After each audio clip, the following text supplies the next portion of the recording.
Aspirant, मेरा नाम मनोज रावत है और मैं आपका फिजिक्स एजुकेटर हूँ। और आज हम जहाँ पे हमने इलेक्ट्रोस्टैटिक छोड़ा था वहीं से कंटिन्यू करेंगे और आज हम पढ़ेंगे गॉस थ्योरम और फ्लक्स क्या होता है वो पढ़ेंगे। तो सबसे पहले हम स्टार्ट करेंगे गॉस थ्योरम से पहले कि फ्लक्स क्या होता है। तो हम पहले जानेंगे कि इलेक्ट्रिक फ्लक्स हमारा होता क्या है। और इलेक्ट्रिक फ्लक्स को जानने से पहले हमें एक और चीज जाननी जरूरी है जिसे बोलते हैं हम एरिया वेक्टर। अब यहां पे हम पूरे 12th में एरिया को as a vector quantity consider करेंगे। अब अगर हमने एरिया को वेक्टर क्वांटिटी बना दी है तो हमें उसकी डायरेक्शन भी पता होनी चाहिए। तो हमारा एरिया वेक्टर जो होता है वो हमेशा क्या होता है, हमारा सरफेस से परपेंडिकुलर होता है। क्या होता है? सरफेस से परपेंडिकुलर। जैसे मान लो मेरे पास ये कॉपी है और ये मेरे पास एक एरिया है, ठीक है। अब इस एरिया का एरिया वेक्टर हमेशा इससे परपेंडिकुलर होगा। अब आप लोग बोलोगे इसके दो डायरेक्शन हो सकते हैं, एक इस तरफ परपेंडिकुलर और एक इस तरफ परपेंडिकुलर। बट अगर मेरे पास 2D फिगर है तो हमेशा हमें एरिया वेक्टर को जो हमारा अगर 2D फिगर है तो हमारे लिए एरिया वेक्टर हमेशा क्या होगा, दो डायरेक्शन हो सकती है उसकी, इनवर्ड भी और आउटवर्ड भी। बट अगर मेरे पास 3D फिगर है तो उसके लिए हमेशा एरिया वेक्टर क्या होगा, आउटवर्ड डायरेक्शन में होगा। क्या होगा? आउटवर्ड डायरेक्शन में। यानी अगर मैं एरिया वेक्टर को बोलूं तो एरिया वेक्टर कुछ नहीं है, हमारा जो नॉर्मल एरिया है हमने उसे क्या कर दिया है, वेक्टर फॉर्म में क्या कर दिया, डिफाइन कर दिया है। और इस एरिया वेक्टर की जो डायरेक्शन है इज ऑलवेज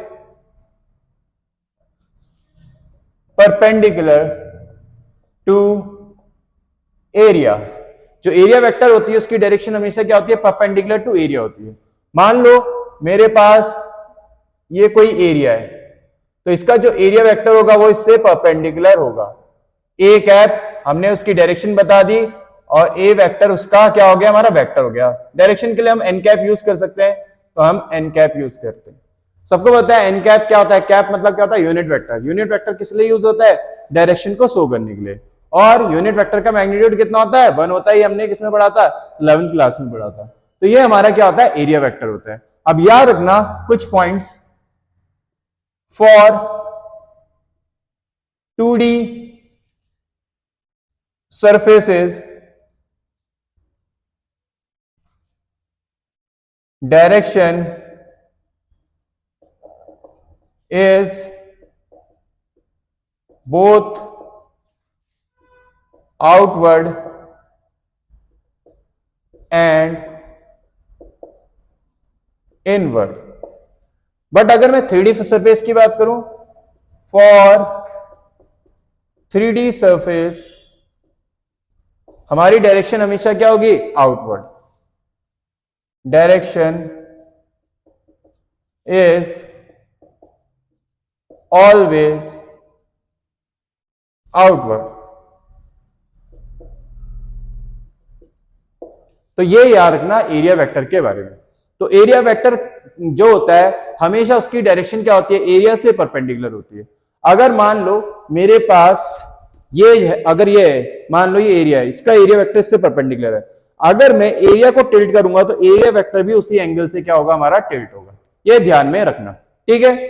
अब बात करेंगे हम, एरिया वेक्टर हमने जान लिया। अब बात करेंगे हम कि हमारा नेक्स्ट फ्लक्स क्या होता है, इलेक्ट्रिक फ्लक्स क्या होता है।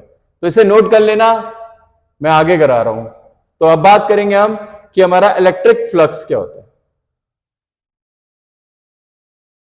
बहुत जगह लिखा रहता है इलेक्ट्रिक फ्लक्स मतलब क्या होता है, number of electric field line passing through a area, perpendicular area.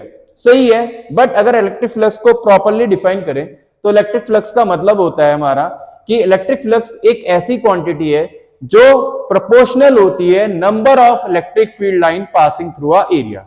अब इलेक्ट्रिक फ्लक्स होता क्या है, पहले उसे जान लेते हैं। इलेक्ट्रिक फ्लक्स किससे डिनोट करते हैं हम इसे, फाई से।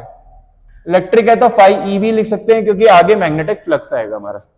अब इलेक्ट्रिक फ्लक्स क्या होता है हमारा, अगर मैं बोलूं इलेक्ट्रिक फ्लक्स फाई, इस क्वांटिटी को बोलते हैं हम electric flux E dot A. E dot A को क्या बोलते हैं हम, इलेक्ट्रिक फ्लक्स बोलते हैं। अब ये क्या होता है, अगर मैं डॉट हटाऊंगा तो क्या लगेगा, कॉस थीटा। ई ए कॉस थीटा हमारा क्या कहलाता है, इलेक्ट्रिक फ्लक्स। बट एक्चुअल में ये डिफाइन क्या करता है, ये जो पूरी क्वांटिटी होती है ये प्रोपोर्शनल होती है किससे, जितनी number of electric field lines उस एरिया से पास हो रही होती है। किस एरिया से, उस एरिया से पास हो रही होती है। अब बहुत से बोलेंगे इसमें कॉस थीटा क्यों है, तो इसको समझाने के लिए मैं एक एग्जांपल लेता हूं।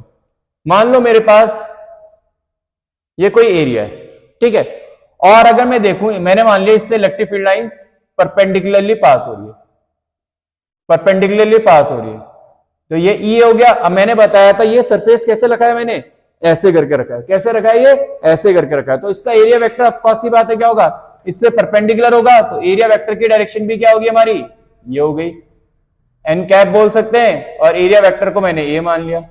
अब अगर मैं देखूं इलेक्ट्रिक फील्ड भी इधर ही है, एरिया वेक्टर भी इधर ही है, कितने का एंगल बना, 0। तो मेरे को पता है यहां पे जो इलेक्ट्रिक फ्लक्स आ गया वो कितना आ गया, मेरा ई ए आ गया, ई इंटू ए, यानी इलेक्ट्रिक फ्लक्स क्या है, जितनी इलेक्ट्रिक फील्ड लाइंस उस एरिया से पास हो रही है उसके प्रोपोर्शनल होता है। अब अगर ये तो मेरा क्या हो गया, एक स्पेशल केस हो गया। अब ऐसा भी तो हो सकता है कि हमारी इलेक्ट्रिक फील्ड लाइंस तो ऐसे ही पास हो रही हो, बट जो एरिया वेक्टर है वो मेरा कैसा हो, किसी एंगल पे हो। मैंने अभी समझाया था इससे पहले, अगर एरिया से एरिया वेक्टर क्या होता है, परपेंडिकुलर। अगर मैं एरिया वेक्टर को एरिया को टिल्ट करता हूं तो एरिया वेक्टर भी टिल्ट होता है। अब इससे परपेंडिकुलर लेने के लिए एरिया वेक्टर कुछ ऐसा आ जाएगा, तो हमारा एन कैप एरिया वेक्टर ऐसा आ गया, जो इलेक्ट्रिक फील्ड लाइंस के साथ कितना एंगल बना रहा है, हमारा थीटा एंगल बना रहा है। अब अगर मैं देखूं ध्यान से, इलेक्ट्रिक फील्ड लाइंस, ये जो एरिया है इसके दो कंपोनेंट बनेंगे। जो थीटा के साथ वाला होता है उसे क्या बोलते हैं हम भाई, ए कॉस थीटा, और उससे जो परपेंडिकुलर होता है उससे क्या बोलते हैं हम, ए साइन थीटा। अब ये जो मैंने एरिया के दो कंपोनेंट बनाए, इसे मैं एक अच्छी तरह से समझाता हूं और तुम्हें तब पता लगेगा कि हम क्यों ए कॉस थीटा लेते हैं और ए साइन थीटा क्यों नहीं लेते। अब मेरे को देखो, अगर ये जो एरिया है जो मैंने टिल्ट करके बनाया था, अब इसका एरिया वेक्टर मेरा कुछ ऐसा आया था और इसके दो कंपोनेंट बने थे। थीटा के साथ वाला हमें पता है ए कॉस थीटा होता है और उससे परपेंडिकुलर क्या होता है, ए साइन थीटा।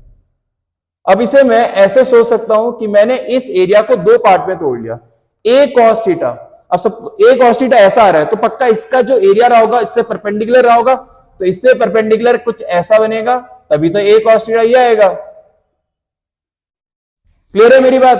अब अगर मैं बात करूं प्लस जो दूसरा इसका कंपोनेंट है ए साइन थीटा, तो ये एरिया वेक्टर हो गया ए साइन थीटा, इसके लिए जो एरिया होगा वो इससे परपेंडिकुलर होना चाहिए, तो क्या कुछ ऐसा होना चाहिए। सबको समझ आ रहा है। अब खुद ही सोचो, इलेक्ट्रिक फील्ड लाइंस ऐसे आ रही है, देखो यहां पे ऐसे आ रही है, तो क्या वो इस वाले से पास करेगी या इससे, ऑफ कोर्स ही बात है इलेक्ट्रिक फील्ड लाइन इसे क्रॉस करेगी, क्योंकि इसके तो कहां से निकल जाएगी, ऊपर से ऐसे थोड़ी जा रही है। यानी कौन सा कंपोनेंट केवल इलेक्ट्रिक फील्ड को पास करा रहा है, ए कॉस थीटा, इसलिए हमारे फॉर्मूले में क्या आता है, ए कॉस थीटा आता है। समझ आया सबको।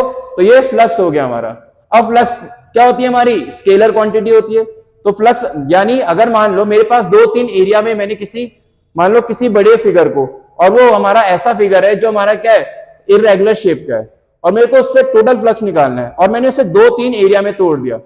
तो मान लो पहला एरिया उसके थ्रू फ्लक्स आया E इंटू A1, दूसरे के थ्रू आया E इंटू A2, तीसरे के थ्रू आया E इंटू A3। तो जो टोटल फ्लक्स होगा वो रैंडमली, जैसे हमारा एल्जेब्रिकली ऐड होता है वैसे ऐड हो जाएगा, EA1 plus EA2 plus EA3 dot dot dot. तो यानी क्यों हुआ ऐसा, बिकॉज फ्लक्स क्या होती है, स्केलर क्वांटिटी। फ्लक्स क्या है हमारी, यहां पे एक पॉइंट लिख रहा हूं, it is a scalar quantity.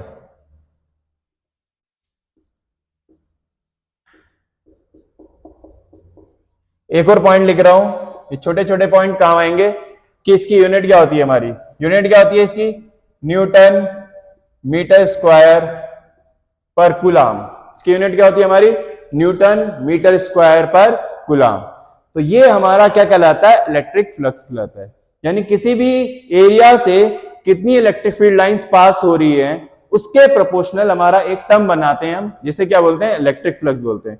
मैं यहां पे कहीं पे भी ऐसा नहीं बोल रहा हूं कि एग्जैक्ट हमारा क्या होता है, इलेक्ट्रिक फ्लक्स हमारा number of magnet electric field lines pass होती है, क्योंकि जब तुम न्यूमेरिकल करोगे उसमें आंसर तुम्हारे पॉइंट में भी आते हैं। अब सबको पता है अगर मैंने नंबर ऑफ लाइंस बोली है तो नंबर ऑफ लाइंस कभी परपेंडिकुलर पॉइंट में तो हो नहीं सकती। इसका मतलब क्या है कि ये क्या होता है, टर्म प्रोपोर्शनल होता है जितनी नंबर ऑफ रेक्टिफाइड लाइंस उस एरिया को क्रॉस कर रही होती है। समझ आया सबको? तो ये हमारा क्या था, इलेक्ट्रिक फ्लक्स था। कोई डाउट किसी को? अब अगर हमने इलेक्ट्रिक फ्लक्स पढ़ लिया है तो हम इसके बाद पढ़ेंगे हमारी गॉस थ्योरम क्या होती है। क्या पढ़ेंगे हम इसके बाद कि गॉस थ्योरम क्या होती है। क्लियर है मेरी बात? फटाफट इसे नोट करो, फिर मैं बता रहा हूं हमारा गॉस थ्योरम।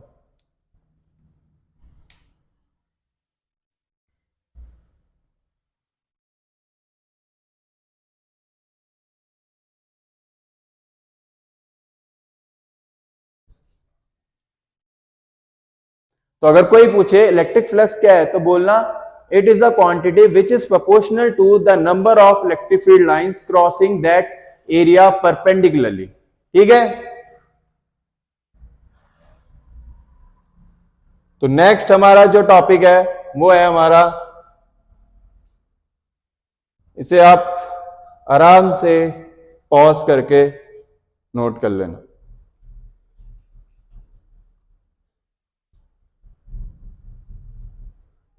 क्योंकि अब टाइम नहीं है, लास्ट आ गया, ये आपका एक तरह का रिवीजन है।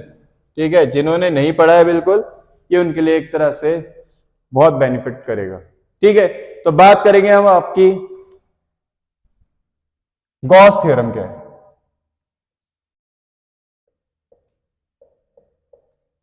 गॉस थ्योरम, तो गॉस थ्योरम क्या कहता है, अगर मेरे पास कोई क्लोज सरफेस है, क्या है मेरे पास कोई क्लोज सरफेस है और यार ना ये 3D सरफेस है, क्या है 3D क्लोज सरफेस है, और उसके अंदर मान लो चार्ज हमारा Q है। कितना है मेरे पास चार्ज?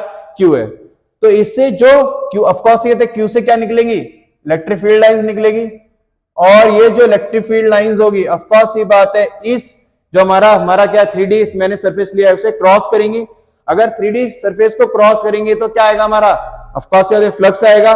तो इसने यही बताया था कि किसी भी क्लोज सरफेस से जिसके अंदर चार्ज Q है उससे कितना फ्लक्स निकलता है, विच इज इक्वल टू, इसने बोला था फाई किसके बराबर होता है, 1/ε0 टाइम्स ऑफ Q इंक्लोज। जरूरी नहीं है यहाँ पे एक ही Q, Q1 Q2 Q3 होंगे, तो यहाँ पे हम इन सबको ऐड कर देंगे। ठीक है, तो ये क्या कहता है इसका स्टेटमेंट कहता है the flux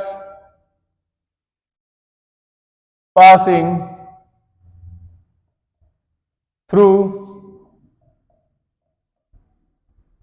closed surface is equal to 1/ε0 times the total charge enclosed by closed surface. अब इस क्लोज सरफेस को एक और नाम दिया गया है, क्या नाम देते हैं इसे हम, गॉसियन सरफेस। बिकॉज ये सरफेस कभी कभी मेरे को मान लो किसी पॉइंट पे इलेक्ट्रिक फील्ड निकालना है तो मैं इस पॉइंट को इंक्लोज कर देता हूं अपनी तरफ से, यानी ये इमेजिनरी सरफेस है जो मैं ड्रॉ करता हूं, तो इसका नाम क्या होता है हमारा, गॉसियन सरफेस। अब फ्लक्स किसके बराबर होता है, मैंने पहले भी बताया था, अगर मेरे पास, समझना ध्यान से, अगर मेरे पास इलेक्ट्रिक फील्ड कांस्टेंट है तो फ्लक्स हमेशा क्या होता है, ई डॉट है। बट अगर इलेक्ट्रिक फील्ड कांस्टेंट नहीं है तो फ्लक्स कितना होता है हमारा, E dot D S is equal to 1/ε0 times of q enclose. यहां पे क्यू है तो ये क्यू ले लिया। अब इसका मतलब क्या हुआ ई डॉट डी एस का, एक्चुअल में पहले ये मैथ्स में आता था हमारा, जिसे हम बोलते हैं सरफेस इंटीग्रल। क्या बोलते हैं इसे, सरफेस इंटीग्रल। अब इसका मतलब क्या होता है कि ये जो हमारी इलेक्ट्रिक फील्ड लाइंस निकल रही है यहाँ पे, तो ऑफकोर्स ये बात है, ये जो हमारा क्लोज सरफेस है, ये जो हमारा क्लोज सरफेस है, और एक और चीज, ये जो ई है, अगर मान लो यहाँ पे चार्ज क्यू है और बाहर पे भी एक कैपिटल चार्ज क्यू है, तो ये जो इलेक्ट्रिक फील्ड होती है, इलेक्ट्रिक फील्ड ई, ये किसका सम होती है? Due to all charges, due to all charges, चाहे वो इनसाइड हो हमारे या आउटसाइड हो, इनसाइड और आउटसाइड, सबका नेट होती है ये, जो हमने सबमिशन ई डॉट डीएस लिखा है।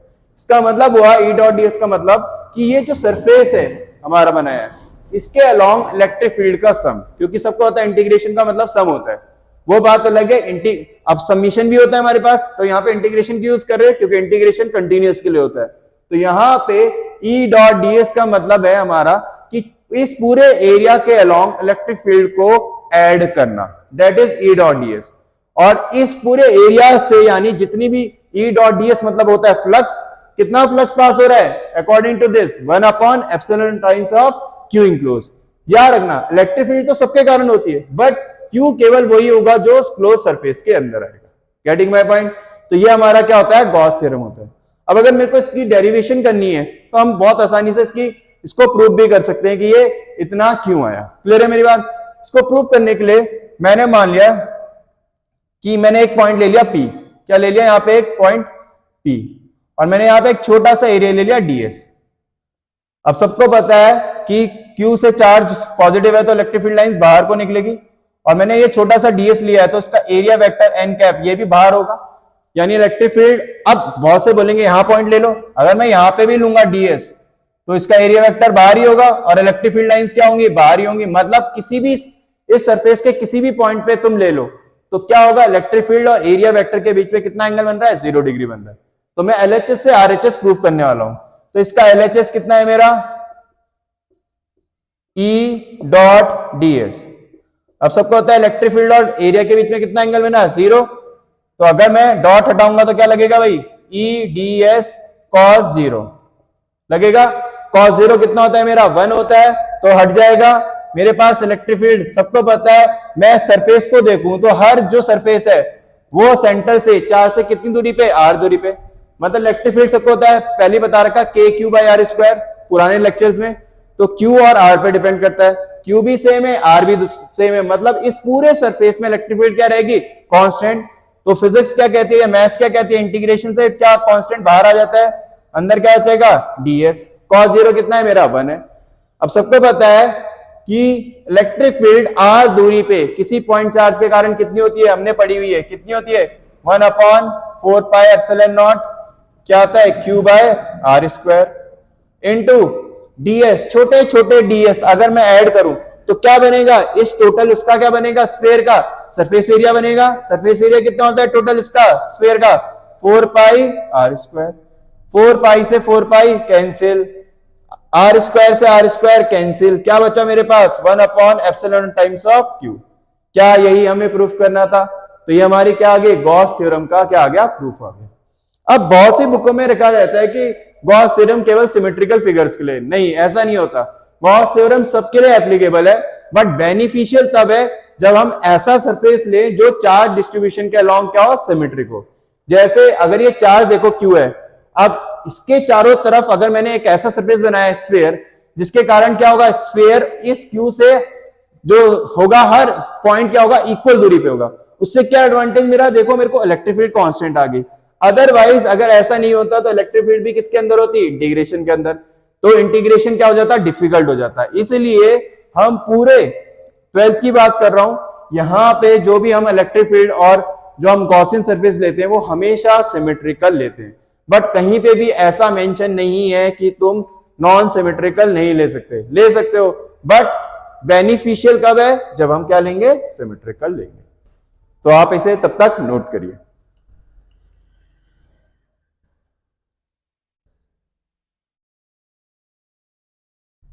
फटाफट।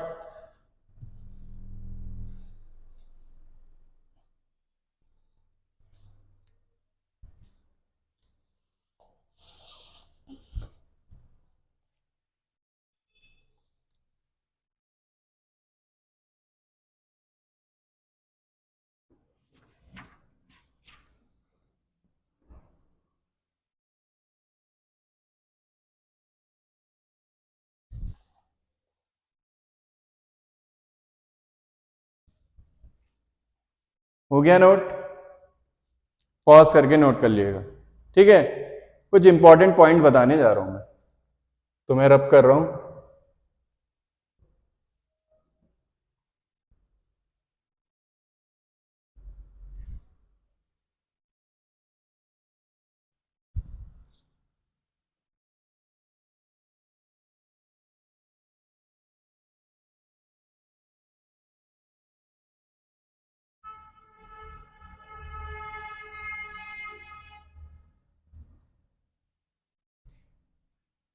तो अब बात करेंगे हम हमारा गॉस थ्योरम के कुछ इंपॉर्टेंट पॉइंट की, जैसे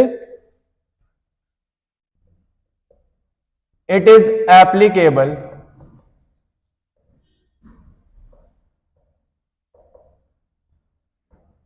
फॉर ऑल क्लोज्ड सरफेस।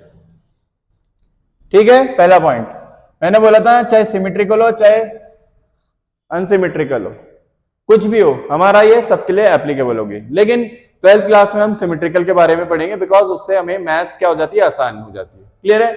अब बात करेंगे हम दूसरे पॉइंट की। अगर मान लो मेरे पास कोई क्लोज सरफेस है और क्लोज सरफेस के अंदर मैंने कोई डाइपोल रख दिया। डाइपोल क्या होता है? प्लस क्यू और माइनस क्यू। तो इससे जो टोटल फ्लक्स होगा वो हमेशा जीरो होगा। क्यों?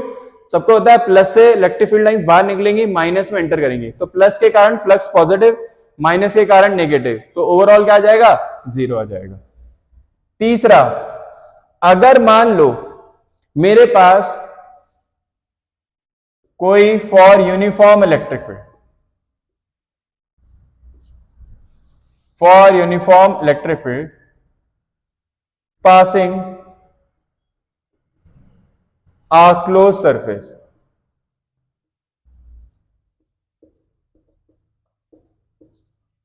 मान लो कोई हमारे पास ये गॉसियन सरफेस है और से इलेक्ट्रिक फील्ड लाइंस पास हो रही है, और ये इलेक्ट्रिक फील्ड कैसी है हमारी? यूनिफॉर्म है, तो भी हमारा फ्लक्स क्या होगा? जीरो होगा। क्यों होगा? जितनी इलेक्ट्रिक फील्ड लाइंस आई है उतनी ही क्या कर गई है? टर्मिनेट कर गई है, यानी इलेक्ट्रिक फ्लक्स इसमें भी क्या होगा? जीरो होगा। बट अगर यही नॉन यूनिफॉर्म हो तो नॉन यूनिफॉर्म में ये जीरो नहीं होगा, बिकॉज हर पॉइंट में इलेक्ट्रिक फील्ड की वैल्यू अलग है, तो मे बी जितनी एंटर करी उतनी ही एग्जिस्ट नहीं करी होगी, बिकॉज इलेक्ट्रिक जो फील्ड है वो हमारी क्या अलग अलग है। तो उस केस में हमारा क्या होगा? इलेक्ट्रिक फ्लक्स जीरो नहीं होगा, याद रखना। ठीक है, तो ये हम क्वेश्चंस भी करेंगे जहां पे हम देखेंगे कि हमारा जीरो नहीं आएगा। तो ये कुछ पॉइंट्स है जो किसके रिगार्डिंग है? हमारे इलेक्ट्रिक फ्लक्स के रिगार्डिंग है। ठीक है, अब एक और देख लेते पॉइंट। मान लो मेरे पास कोई चार्ज है Q और मैंने दो एरिया बनाए, एक का रेडियस बनाया मैंने R1 और दूसरे का बनाया R2। तो दोनों से जो हमारे फ्लक्स पास होंगे φ1 सरफेस से और φ2 सरफेस से, वो दोनों ही कितने होंगे? 1/ε0 टाइम्स ऑफ Q। कोई से भी हमारा ऐसा नहीं होगा कि इससे ज्यादा हो रहा और इससे कम, बिकॉज जितनी फील्ड लाइंस यहां से पास हो रही होंगी वो बाहर को भी क्रॉस कर रही होंगी। तो अगर चार लाइंस हमारी अंदर से क्रॉस कर रही है एरिया से, तो चार ही लाइंस हमारी बाहर से भी कर रही है, यानी फ्लक्स क्या आएगा? हमारा सेम आएगा। यानी flux is independent of the surface. क्या होता है? फ्लक्स हमारा क्या होता है? साइज ऑफ द सरफेस से क्या होता है? इंडिपेंडेंट होता है। एक और चीज, फ्लक्स शेप से भी, जो हमारा शेप होता है उसका, किसका? गॉसियन सरफेस का, उस पर भी डिपेंड नहीं करता। जैसे मान लो मेरे पास ये सिलेंडर है, इसके अंदर मैंने चार्ज रखा, एक मैंने कोन बनाया, इसके अंदर चार्ज रखा, दोनों ही केस में मेरा फ्लक्स कितना आएगा? 1/ε0 times of Q, according to Gauss theorem. तो ये हमारे पास कुछ इंपॉर्टेंट पॉइंट्स है रिगार्डिंग हमारे क्या? Gauss theorem. ठीक है, फटाफट नोट कर लो।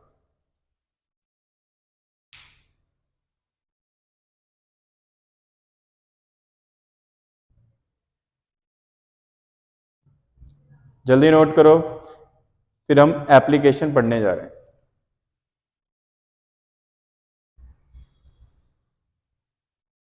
और एक हम वो भी प्रूफ कर लेते हैं, कूलम्स लॉ को प्रूफ कर लेते हैं, किससे? हमारा गॉस थ्योरम से।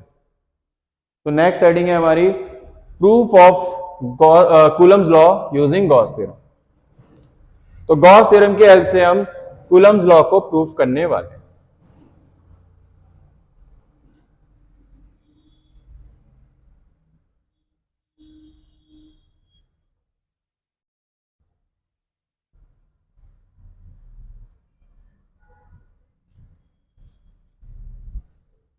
तो हमारा नेक्स्ट है प्रूफ ऑफ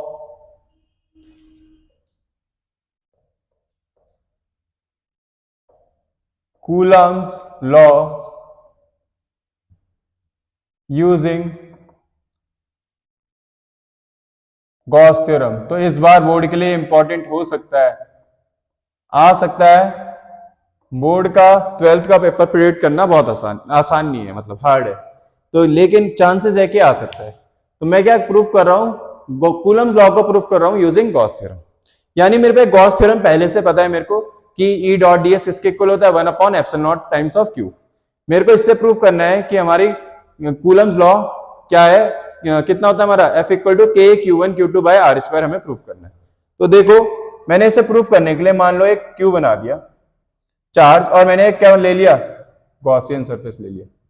अब गॉसियन सरफेस ऑफ कोर्स याद है पॉइंट चार्ज के लिए क्या होगा? सिमेट्रिकल, हमें पता ही है क्या होना चाहिए हमारा? स्फीयर। तो मैंने एक स्फीयर बना दिया, और मान लो इस पॉइंट पे एरिया वेक्टर ds जिसकी डायरेक्शन आउटवर्ड होगी, और इससे इलेक्ट्रिक फील्ड लाइंस भी कहां निकलेंगी? बाहर ही निकलेंगी। तो इलेक्ट्रिक फील्ड लाइंस और एरिया के बीच में कितना एंगल है? 0 डिग्री, और ये दूरी कितनी है? r है। तो अकॉर्डिंग टू गॉस थ्योरम हमें पता है E dot D S is equal to कितना आएगा? 1/ε0 टाइम्स ऑफ क्यू। कोई दिक्कत किसी को? अब मेरे को पता है दोनों के बीच में कितना एंगल बन रहा है? 0, तो डॉट हटेगा तो 0 लग जाएगा। E D S cos 0 equal to कितना आएगा? 1/ε0 टाइम्स ऑफ क्यू। अब cos 0 तो 1 होता है, और सबको होता है इलेक्ट्रिक फील्ड हर जगह कांस्टेंट होगी। क्यों? अगर मैं यहां पे भी सरफेस लूंगा तो भी कितनी दूरी पे आएगा? r। यहां पे लूंगा तो भी r, यानी हर जगह r दूरी पे आने के कारण चार्ज भी सेम है, डिस्टेंस भी सेम है, तो इलेक्ट्रिक फील्ड क्या हो जाएगी? कांस्टेंट। वो इंटीग्रेशन से बाहर आ जाएगी। अंदर क्या बचेगा मेरा? छोटे छोटे ds। अब सबको पता है अगर मैं ये छोटे छोटे ds ऐड करूं तो एक तरह से मैंने पूरे सरफेस एरिया को कवर किया है। तो छोटे छोटे ds कवर होके पूरा सरफेस एरिया आ जाएगा किसका? हमारा स्फीयर का, जो कितना होता है हमारा? 4 pi r square is equal to 1/ε0 times of q. यानी यहां से मेरे को पता लग गया कि इस पॉइंट पे इलेक्ट्रिक फील्ड कितनी निकल के आ जाएगी? 1/4 पाई ε0 क्यू बाय आर स्क्वायर, जो हमें वैसे पहले से भी पता थी कि electric field due two point charge कितनी होती है? इतनी होती है। अब मेरे को गॉस कूलम्स लॉ प्रूफ करना है, तो कूलम्स लॉ के लिए 2 चार्ज होने चाहिए। तो इस पॉइंट में मैंने अपनी तरफ से कंसीडर कर लिया एक चार्ज Q0। क्या कर लिया? Q0। तो मैंने मान लिया यहाँ पे चार्ज कितना है? Q0। अब सबको होता है इस इलेक्ट्रिक फील्ड के कारण इस Q0 पे क्या लगने वाली है? फोर्स। तो due to E a force act on Q0, जो क्या होगा? F ले लिया मैंने, क्या होता है फॉर्मूला? Q इंटू ई। Q कितना है मेरा? Q0, और किसके कारण लग रही है? इलेक्ट्रिक फील्ड के कारण लग रही है। इस इलेक्ट्रिक फील्ड की वैल्यू वहां से रख दी मैंने, कितनी है? 1/4 पाई ε0 क्यू बाय आर स्क्वायर। तो सबको पता है यही हमारा कूलम्स लॉ होता है, 1/4 पाई ε0 Q1 Q2 by R square. तो हमने यहां से क्या प्रूफ कर दिया? हमने कूलम्स लॉ प्रूफ कर दिया यूजिंग गॉस थ्योरम। फटाफट नोट करो। इसके बाद हम एप्लीकेशन पढ़ने वाले हैं किसके? गॉस थ्योरम के। जल्दी नोट करो।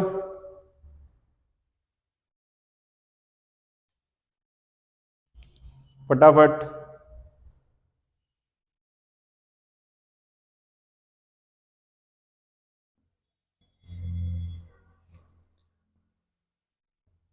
हो गया नोट?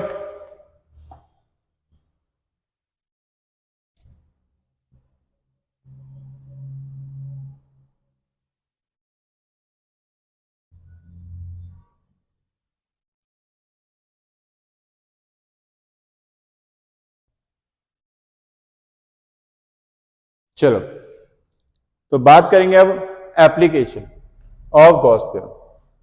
हमारे सिलेबस में 3 हमारी एप्लीकेशन है और तीनों की तीनों इंपॉर्टेंट है, ठीक है। तो हम पहले बात करेंगे एप्लीकेशन क्या है हमारी, इलेक्ट्रिक फील्ड इंटेंसिटी निकालनी है हमें due to an infinite thin charge wire. किसके कारण निकालनी है इलेक्ट्रिक फील्ड, एक इनफाइनाइट थिन चार्ज वायर के कारण। तो पहली जो एप्लीकेशन है,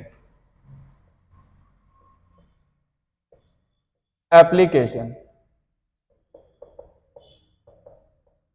तो सबसे पहली है electric field due to an infinite thin charged wire, ठीक है। तो मैंने क्या ले लिया, एक इनफाइनाइट वायर ले ली। क्या ले लिया, एक इनफाइनाइट वायर, और ये चार्ज है तो मैंने इस पे चार्ज लगा दिया प्लस। नेगेटिव भी ले सकते हो, कोई फर्क नहीं पड़ेगा, ठीक है। अब मेरे को इसके कारण सपोज कर लो मेरे को पी पॉइंट पे इलेक्ट्रिक फील्ड निकालनी है। क्या निकालनी है, पी पॉइंट पे इलेक्ट्रिक फील्ड निकालनी है। अब मेरे दिमाग में आएगा कि पी पॉइंट पे हमें क्या बनाना पड़ेगा, क्योंकि गॉस थ्योरम यूज कर रहे हैं तो गॉसियन सरफेस बनाना पड़ेगा। और अगर मैं ध्यान से देखूं इस वायर के लिए पी पॉइंट पे जो हमारा गॉसियन सरफेस बनेगा वो सिलिंड्रिकल बनेगा। क्यों, इसे ऐसे सपोज कर लो जैसे तुम्हारे पास पेन है, पेन के अंदर हमारे पास क्या होता है, रिफिल होती है। वो रिफिल जो होती है वो जो पेन का सरफेस होता है, क्योंकि सिलिंड्रिकल होता है पेन का सरफेस, उससे क्या होती है हर जो पॉइंट होता है वो इक्वल दूरी पे होता है। यानी इसके लिए हमारा कैसा गॉसियन सरफेस बनने वाला है, सिलिंड्रिकल। तो मैंने पी पॉइंट से होते हुए एक क्या बना दिया, सिलेंडर बना दिया। क्या बना दिया, एक सिलेंडर बना दिया, ठीक है। अब ये चार्ज हमारा क्या इनफाइनाइट है। अब बहुत से हमें क्या है, डायरेक्ट बुकों में तो हमें डायरेक्ट क्या रहता है, लेकिन एक्चुअल में हमें एंड इफेक्ट भी देखना पड़ता है। क्या होता है एंड इफेक्ट, यहां से जो प्लस चार्ज है उसके कारण भी तो इलेक्ट्रिक फील्ड आएगी और यहां से भी आएगी। तो ये जो इलेक्ट्रिक फील्ड होती है ये इधर ये इधर, तो ऑफकोर्स ये बात है इलेक्ट्रिक फील्ड के 2 कंपोनेंट बनेंगे, एक इधर और एक ऊपर। और ऑफकोर्स ये बात है, देखो ये वाले कंपोनेंट क्या कर देंगे, मान लो इसके कारण E1 था, इसके कारण E2 था, तो E1 का जो E1 हमारे पास ऑफकोर्स ये बात है हमारा, अगर मैंने मान लिया ये थीटा एंगल है तो ये जो एंगल होगा E1 के ये वाले कंपोनेंट होंगे और E2 के वो सेम डायरेक्शन में आ जाएंगे, और जो यहां वाले होंगे वो एक दूसरे को क्या कर देंगे, कैंसिल। यानी जो नेट इलेक्ट्रिक फील्ड आती है वो हमेशा क्या आती है, हमारी परपेंडिकुलर कंपोनेंट्स आते हैं। तो डायरेक्ट बुकों में हमें क्या दिया रहता है, ये ना बता के हमें डायरेक्ट दिया रहेगा कि जो इलेक्ट्रिक फील्ड है वो हमेशा क्या हमारी रेडियल है। क्या है, रेडियल है, बट एक्चुअल में आता है ऐसे। तो हम क्या करेंगे यहां पे, हमें इस पॉइंट पे, अब मेरे को इसके कारण टोटल क्या निकालने, इलेक्ट्रिक फील्ड निकालनी है। अब मैं अगर ध्यान से देखूं इसके कारण हमने ये गॉसियन सरफेस बनाया, तो हमारे पास देखो यही है हमारा सिलेंडर। तो एक तो ये मेरे पास सरफेस एरिया हो गया, ये वाला कर्व वाला, एक ये हो गया और एक ये हो गया। तो जो फ्लक्स है वो 3 जगह से निकलेगा। तो मैंने मान लिया इस एरिया का एरिया वेक्टर ds ले लिया, इधर का भी एरिया वेक्टर ds ले लिया और इधर का भी ds ले लिया। लेकिन मेरे को पता है इलेक्ट्रिक फील्ड लाइंस तो प्लस चार्ज से बाहर को निकलती है, तो कुछ ऐसे निकल रही होगी, कुछ ऐसे निकल रही होगी। अब अगर मैं ध्यान से देखूं इस तरफ इलेक्ट्रिक फील्ड लाइंस तो ऐसे जा रही है, एरिया वेक्टर ऐसे है, तो इनके बीच में तो कितना एंगल आया, 90। इस वाले केस में भी इलेक्ट्रिक फील्ड इधर जा रही है, एरिया इधर है, कितना एंगल है, 90। यानी इलेक्ट्रिक फील्ड लाइंस इधर से तो पास ही नहीं होगी, मतलब फ्लक्स इन दोनों से क्या होगा, 0। और वो लॉजिक भी है, मान लो ये है मेरे पास और इससे इलेक्ट्रिक फील्ड लाइंस ऐसे बाहर को निकल रही है, तो क्या वो ऐसे जाएंगी, कभी ऐसे और ऐसे तो जाएंगी नहीं। मतलब इन दोनों से जो फ्लक्स होगा φ1 और φ2 से, वो तो कितना हो जाएगा हमारा, 0। तो φ1 equal to φ2 equal to 0। Bracket में क्या लिख दूंगा, हमारा थीटा कितना बन रहा है, 90 डिग्री। क्यों हुआ 0, समझाना तो नहीं है। E डॉट ds होता है तो डॉट हटेगा तो cos थीटा लगेगा, cos 90 कितना होता है, 0। इसलिए इन दोनों के कारण तो फ्लक्स 0 हो गया। यानी जो टोटल फ्लक्स है वो केवल कर्व्ड के पार्ट के कारण आएगा। तो जो टोटल फ्लक्स है, टोटल फ्लक्स वो किसके कारण आएगा, phi due to curved part. ठीक है, तो कितना आएगा वो, अब मेरे को पता है फ्लक्स का फॉर्मूला क्या होता है, ई डॉट ds। अब सबको पता है कितना एंगल बन रहा है, इलेक्ट्रिक फील्ड भी उधर ही जा रही है, इसका एरिया वेक्टर एन कैप भी ऊपर ही है, तो कितने का एंगल बन रहा है, 0, यानी कितना हो जाएगा ये ई डी एस, क्योंकि cos 0 कितना होता है हमारा 1 हो जाता है। अब मेरे को पता है according to Gauss theorem, according to Gauss theorem, Gauss theorem क्या कहती है हमारा, E डॉट डी एस किसके बराबर होता है, 1/ε0 टाइम्स ऑफ क्यू के। तो क्या आ जाएगा ये ई डी एस, फ्लक्स किसके बराबर होता है, 1/ε0 टाइम्स ऑफ क्यू इंक्लोज।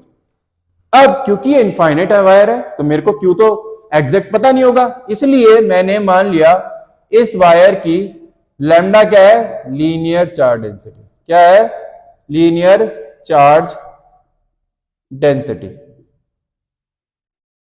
और मैंने मान लिया ये जो सिलेंडर बनाया है इसकी लेंथ कितनी है, एल है, क्योंकि मेरे को पता है ये चार्ज तो हमारा इनफाइनाइट है, ये तो चलता रहेगा, लेकिन मेरे को पता है चार्ज हमें केवल यहाँ पे कौन कितना आता है, जो इसके अंदर होगा, इसके अंदर केवल इतनी वायर होगी जिसकी लेंथ एल है और जिसका लीनियर चार्ज डेंसिटी लैम्डा है। तो मेरे को पता है लैम्डा का फॉर्मूला क्या होता है, चार्ज अपॉन लेंथ। तो यहां से मेरा क्यू निकल के आ गया, कितना आ जाएगा, लैम्डा एल, यानी ये जो इसके अंदर चार्ज होगा इतनी वायर का वो कितना है मेरा, लैम्डा इंटू एल। तो कितना आ जाएगा ये, लैम्डा इंटू एल। और सबको पता है इलेक्ट्रिक फील्ड कांस्टेंट है, बाहर आ जाएगी, अंदर छोटे छोटे डीएस।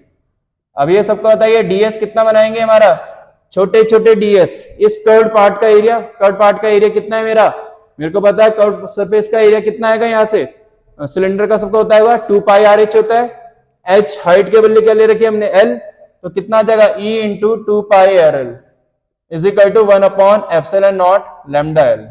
एल से एल कैंसिल, तो इलेक्ट्रिक फील्ड कितनी आ जाएगी मेरी, lambda upon 2 pi ε0। This is my first application of Gauss theorem. फटाफट नोट कर लो, ठीक है, फटाफट नोट करो। तो आज इतना ही करेंगे हम, कल हम इसकी सेकंड और थर्ड एप्लीकेशन करेंगे।